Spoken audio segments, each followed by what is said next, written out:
Olá, eu sou Oswaldo Simonelli, especialista em Direito Médico, e esse meu canal é dedicado ao estudo dessa apaixonante área do direito. E nesse vídeo de hoje vou falar com vocês sobre uma questão extremamente polêmica, que é o atendimento ginecológico a pacientes menores de idade. Esse é o nosso Bioética Prática, episódio número 10.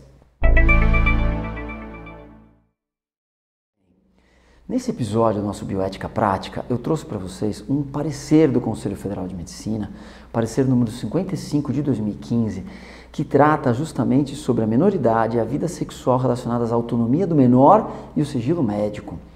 Obviamente que não tem como a gente falar de um assunto desse, denso, pesado, sem colocar um olhar dos princípios da bioética que a gente já analisou em alguns vídeos anteriores. Portanto, se você ainda não assistiu, dá uma chegadinha lá, assiste a sequência de 4 vídeos em que eu explico rapidamente os princípios que norteiam a bioética. Pois bem, a ementa desse parecer diz o seguinte: a relação sexual com menores de 14 anos é crime de estupro, conforme estabelecido no Código Penal brasileiro. No entanto, o médico, ao consultar menores nesta faixa etária com vida sexual ativa, tem a obrigação ética de acolhê-los e orientá-los, estando dentro de sua autonomia profissional a decisão de prescrever anticoncepcional, devendo obrigatoriamente comunicar o fato aos pais ou representantes legais. A consulta é interessante. É um médico ginecologista que diz: atendo com certa frequência meninas que me são encaminhadas de um abrigo da cidade. Atendi uma paciente de 11 anos, cuja história inclui abuso sexual aos 8 anos. No momento do exame, ela pediu para ficar sozinha, sem a monitora. Ela estava muito constrangida. Quando ficamos sozinhas, perguntei a ela se tinha namorado. Ela disse que sim, mas que não tinha relações sexuais. Contudo, ao final da consulta, referiu que tinha relações sexuais com preservativos, mas que tinha deixado de usá-los uma vez e estava com medo de ter ficado grávida. O namorado tem 12 anos. Minha dúvida, a dúvida da médica, é sobre a conduta que deveria tomar. Deveria prescrever a contracepção, deveria informar a monitor o ocorrido, com o risco de perder a confiança da paciente. Isso não pode causar mais danos? Olha que pergunta difícil, que situação complicadíssima para o médico. Por quê? Porque a gente tem aqui aplicação efetiva dos princípios que norteiam a relação médico-paciente, os princípios bioéticos que norteiam essa relação. O princípio da beneficência, princípio da autonomia. Será que existe? E isso é uma coisa muito interessante, porque quando a gente fala de bioética, a gente não trata a autonomia sob o ponto de vista unicamente civilista, a gente não trata o direito médico, é diferente. A gente não trata olhando, é menor, é incapaz, é maior, é capaz, tal. Não é essa a regra a nortear a relação médico-paciente. A autonomia do paciente é baseada estritamente na sua capacidade cognitiva, interpretativa e capacidade de compreensão dos fatos. Claro que a tomada de decisão invariavelmente vai passar pelo representante legal, pelo responsável legal, mas não se pode cercear a autonomia do paciente apenas e tão somente em razão da idade. Esse é um parecer extenso e é importante que vocês procurem esse parecer para darem uma analisada, darem uma olhada com calma, porque ele é muito bem elaborado, ele passa pelo Código Civil, ele passa pelo ECA e o mais interessante é de fato quando ele chega à ética médica. Então, no item número 2 dele, quando começa a tratar do dever de privacidade, confidencialidade, intimidade, versus a representação, assistência do menor, é que a discussão posta fica muito mais interessante. Porque aí a gente trata, o artigo 74 do Código de Ética Médica, ele trata a questão do sigilo sem adentrar a questão da idade. Sigilo é sigilo. Então, o artigo 74, ele diz de maneira clara, revelar sigilo profissional. Aqui, o 74, na verdade, era do código da época, mas que foi repetido nesse código atual, sem modificações, está tudo certo. Então, ele diz que é vedado ao médico revelar sigilo profissional relacionado a paciente menor de idade, inclusive a seus pais ou representantes legais, desde que o menor tenha de capacidade de discernimento, salvo quando a não revelação possa acarretar dano ao paciente. Então aqui a gente trata da capacidade de discernimento. É isso que o médico deve avaliar nesse momento, é isso que o médico deve ser orientado, dessa forma que ele deve ser orientado a agir quando ele se depara com uma situação difícil dessas. Então, na hipótese de ocorrência da exceção contida nesse artigo 74, antes da quebra do sigilo, o médico deverá conversar com o paciente, informando dos motivos que o levarão a informar seus pais ou os representantes legais, esclarecendo da melhor maneira possível, sempre buscando uma adesão à sua conduta. Esse é o trabalho, é fazer com que o paciente compreenda, que a paciente compreenda que isso é o melhor para ela, que por mais que nesse momento isso possa parecer algo não tão bom, porque vai haver uma quebra do sigilo, a paciente tem que entender que isso e compreender que isso é o melhor para a sua proteção. Então, quando parte as respostas efetivamente das indagações, quer dizer, deve ou não prescrever a contracepção?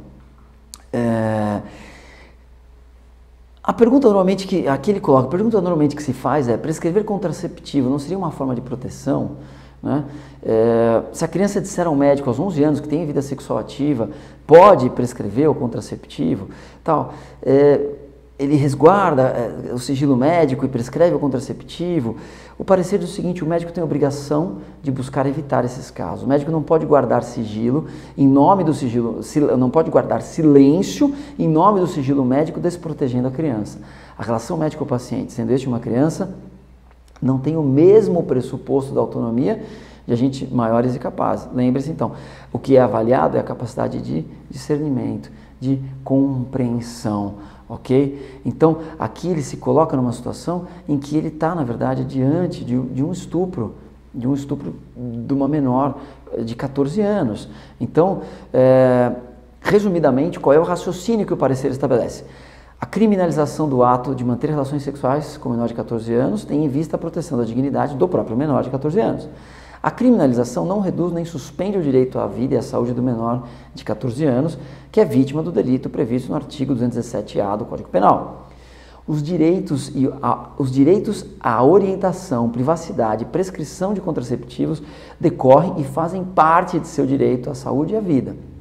Não há qualquer relação de prejudicialidade entre a criminalização do ato sexual e a prescrição de contraceptivos, não podendo ser compreendido a prescrição, como um ato de incentivo ou indiferença à conduta criminalizada, mas tão somente uma ação responsável de prevenção e proteção da saúde, ok? Então, esse é o primeiro ponto.